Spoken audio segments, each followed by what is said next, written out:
Ang balita natin ngayon ay mukhang may problema itong PBA pagdating dito sa kanilang TV ratings at pati na sa attendance.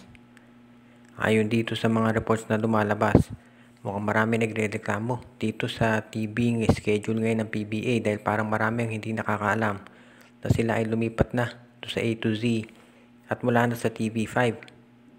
At doon sa mga nagsasabi nga na nanonood sila o sinusubukang manood dito sa A to Z, ang reklamo nila ay napakalabo daw ng channel at kadalasan na hindi makita.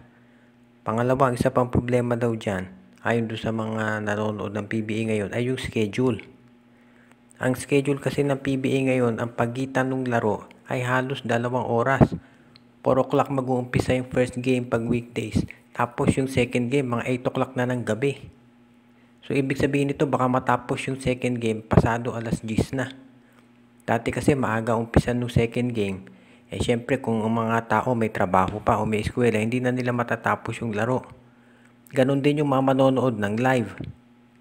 So, napansin nga karamihan, baka lalong langawin itong PBA sa live attendance, pati na doon sa TV. Dito kasi sa A to Z, parang hindi marami nakakaalam dyan sa channel na yan. At least hindi katulad doon sa TV5 na alam na ng mga tao na doon talaga ang PBA. Ngayon naman, meron din sila dito sa cable. Siyempre, hindi naman lahat naka-cable. So, yan na nagiging problema ngayon. Itong attendance dito sa PBA sa live, pati na doon sa TV ratings. Dahil, sa totoo lang, maraming mga fans ang hindi alam kung anong channel ngayon ang PBA. Parang nakulang sa marketing itong liga ngayon, kaya tignan natin kung paano re-resolvehin ng PBA ito at paano magkakaroon ng additional interest yung mga fans para manood ng live, lalo na ngayon, at ang laki ng pagbabago sa schedule nito. Base dito sa mga reports na lumalabas, mukhang determinado raw itong Barangay Ginebra na makuha itong si Chris Newsome, kahit na sabihin pa natin na medyo mabigat yung mga hinihiling na kapalit ng Meralco Bolts. Sa ngayon kasi, itong si Newsome, marami magsasabi magiging unrestricted free agent yan. So, bakit hindi na lang hintayin ng Barangay Ginebra na mag-expire yung kontrata nito? Ang problema kasi, kung maghihintay ang Ginebra, paano kung i-trade na yan ng Meralco? Ibig sabihin, hindi naman maghihintay ang Meralco na mag-expire lang yung kontrata ni Newsome at umalis. Siyempre, ang gagawin yan, bago mag-expire yung kontrata niyan, iti-trade na yan sa ibang team. At kung yan ay mapunta sa ibang team at mabigyan ng bagong kontrata, paano pa yan makukuha ng Ginebra? So, yan ang dahilan kung bakit kung ang Ginebra ay talagang gustong makuha itong si Newsome, kinakailangan umaksyon na sila ngayon. Sa ngayon kasi, ang Meralco daw, mukhang isa doon sa mga gustong makuha ay itong si Jeremiah Gray. Of course, may injury yan, so hindi sapat na Gray for Newsome lang. Ang isa pa ay baka meron din pa sila makunin na ibang players mula nga sa Barangay Ginebra. Hindi pa natin natitiyak kung sino ang mga ito. Pero ang mga willing na ibigay ng Ginebra ay sila Omubere, itong si Pesumal, at baka itong si Stanley Pringle. Kung Pringle at Jeremiah Gray for Chris Newsome, baka sakaling pumayag o baka humingi pa ng isa pang draft pick itong Meralco Bolts. Ang isa pa nating nakikita kasi dito, baka ang hilingin ng Meralco ay 3-way trade. Itong si Newsome ang mapupunta dito sa Ginebra. Itong si Stephen Holt ng Terra Firma mapupunta sa Meralco. At mga bench players ng Ginebra at Meralco mapupunta sa Terra Firma. Yan pa lang ang mga posibilidad. Kaya medyo mabigat talaga kung kukunin ng Ginebra itong si Newsome. Ito nga bang si Chris Ross ay maagang pinagre-retiro ng SMB?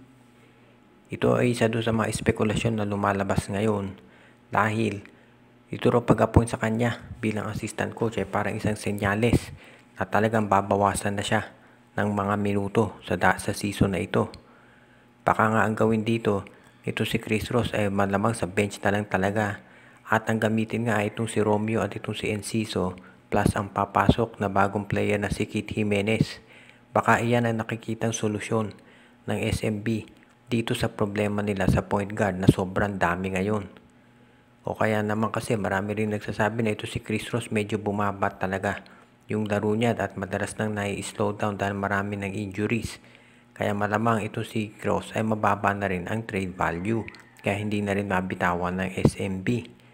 Samantala naman kung ito nga si Chris Ross ay magiging full-time assistant coach na lang, maaayos na yung issue ng SMB pagdating sa point guard. Magiging si Terence Romeo, Simon Enciso at si Kitty Menes na at wala na silang kinakailangan pakawalan dyan. Ang kinakailangan na lang ayusin talaga ng SNB ay yung sitwasyon nila dito sa power forward, kung saan na-injure na naman ito si Vic Manuel at 2 months hindi makapaglalaro. So abangan natin kung ano magiging resulta niyan. Pero dito pagdating sa point guard, ito si Chris Ross, kung ito ay walang injury, marami pa naman niyang may itulong, lalo na pagdating sa playmaking at sa depensa. Yun nga lang, nagkaroon siya talaga ng maraming injury at hindi natin masisisi yun dahil syempre ang tagal na rin naglalaro ito si Chris Ross. Kaya sa tingin ko, hindi na nakagugulat kung yung pag-appoint sa kanya bilang assistant coach ay isang hint mula sa SMB na panahon na talaga para bawasan na yung minuto niya at bigyan daan na yung mga ibang players na paparating dito sa San Miguel Beermen. Tinambakan ng Blackwater Bossing itong Converge Fiber XS kahapon. Marami nagulat dito sa resulta and of course magandang panalo to para kay Coach Jeffrey Cariaso dahil nakabawi siya dun sa dati niyang kupunan. Ang nakakagulat dito, umabot ng 27 points yung lamang ng Blackwater at 1 point at itong Converge halos hindi nag-put up ng laban. Marami tuloy mga fans nila ang nagsasabi na baka nagtatank na raw itong Converge para sila ay makuha yung number 1 draft pick next year at ito ay si Justin Baltasar. Hindi pa natin nasisiguro yan at sa tingin ko napakaaga pa naman para mag-speculate dahil first game pa lang naman ang Converge yun. Pero medyo disappointing talaga yung resulta. Si Mac Talio maganda performance, naka 15 points pero itong si Shawnee Winston nag-struggle. 9 points lang, 3 out of 13 ang shooting. Itong si Christian David, yung sa Blackwater, yung rookie nila, 3 points lang ang na-score. Medyo nahirapan din pero asahan natin na mag-i-improve ang mga yan. Dahil syempre first game pa lang, baka ninenervyos pa at hindi pa sanay ito sa sistema.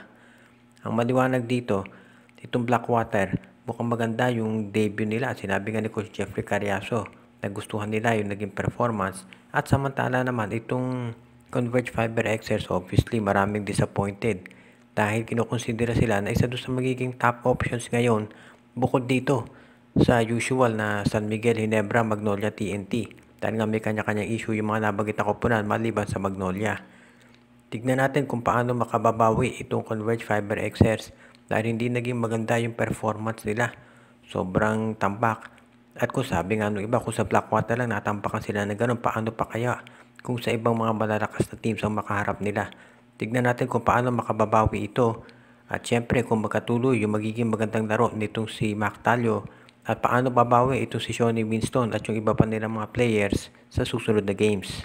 Shout out kay Alan Henry Gonzalez, kay Chamacano, Boss Adan, Pia, Ann at Baste, Eileen Deitiques, Salaceda family ng Hagonoy, Bulacan, Edia Garcia, Romeo Conchada, Jonald Malyari, Reden, Elena, Laila at Bonbon Lansang, Joseph Pineda, Noel Corpus, Princess Yumi Corpus at Girly Baduria, Joshua Giray, Espejo at Rosales family, Junjun, Angie, Patpat at B-Boy Matas, RG Bueno at Dalina family, Donel Santiago, Jason Mendoza, Edwin Carmona Jr., Brian Andres.